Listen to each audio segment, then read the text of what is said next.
So today is ruler day. Yay! Look at all these fabulous rulers that I have.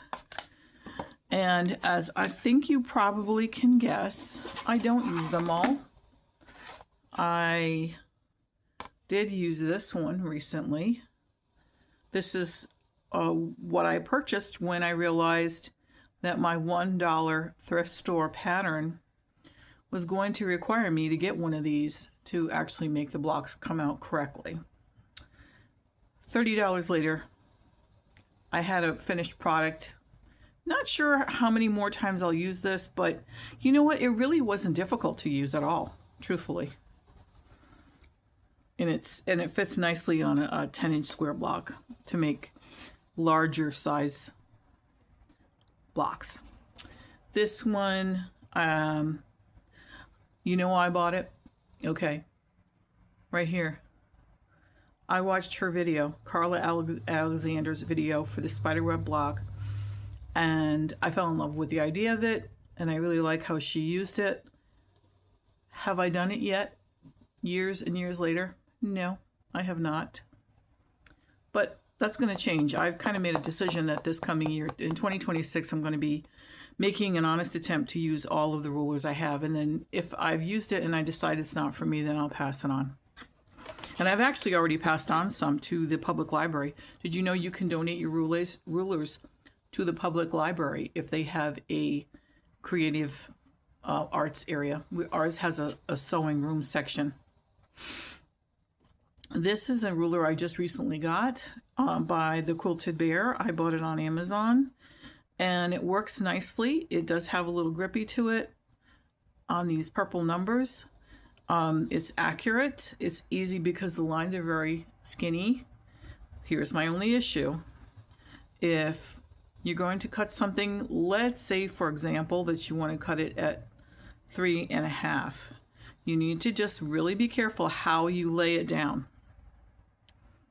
Because when I lay it like this, here's 3.5. Where does that line go to? The number 3. So you can make a first cut and then put this down, and if you're not paying attention, this is actually 3.5 from this edge. And I have made that mistake.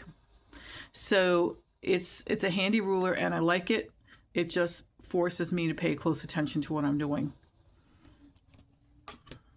This one I think I've already shown in prior videos. Using this one, it is a lot of fun, and it produces the most adorable hexie and coin style blocks that I really love. And this is the one I used to make my granddaughter her sweatshirt with the quilt block on it. This is one I use basically every time I sew. 8.5 by 4.5.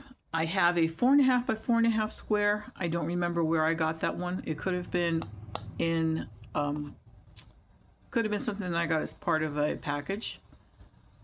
But at any rate, I find myself reaching for this one over and over again, and I have for many years. And it's still in really good shape. This one I have not used, not once. Not once. There's some marks on it from where I had tried to put some tape to make it sticky and grippy, and I wound up pulling the tape off because it got loose. I just haven't gotten around to it. One of these days I will, though. And here is the Mac Daddy one that I use pretty much anytime I'm going to cut strips. And this one is the 18.5 by 6.5. It's great for cutting yardage into like 2 and 2.5 inch strips. I just make sure I flip it over and I've got the 2.5.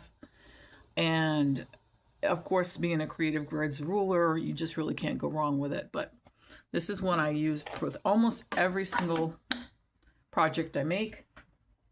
And I'm going to be using it to make this project. I'm going to make the table runner. I don't have any fabric like this, and since I'm going to be doing a dry run, I've decided I'm going to use my quilt blocks, orphan quilt blocks. A couple of them are just a little bit small, but that's no big deal. I can add a little fabric to the outer edges and come up to the size I need. And that's my next project. And I find the instructions on the pattern seem to be good. I've read through them one time. Now, I'll admit, when I get this, and this is called Photo Album, it's by Lisa Moore. I will admit that when I get instructions that look like this, in the way they're formatted, it does tense me up a little bit. Yep, my panty liners do get a little twisted, as my ex-husband used to say. But if it was a recipe to make a roast or stuffed chicken or anything, a casserole, a souffle, I'd be fine with it. It's just something about sewing that I feel maybe I'm spoiled, and maybe I've gotten a lazy brain about making things as I have seen a picture of them first, and then kind of knowing in advance what they're supposed to look like. That might be it. I have I have an easy angle ruler that I use all the time too. It's filthy. I don't know why, but instead of making half square triangles by the flip and stitch method, I hate that because I want it wasting fabric.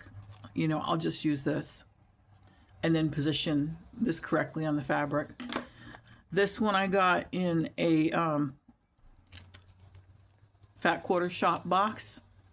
As you can see, it is still in the original packaging. I have never even taken it out because it's not practical for me, for my hands, my dexterity. And as you can see, especially this year, I thought this was just dry skin. And when I started putting the tea tree oil on it, it got markedly better. So that is my guess. Us nurses, we are the worst about going to the doctor for things.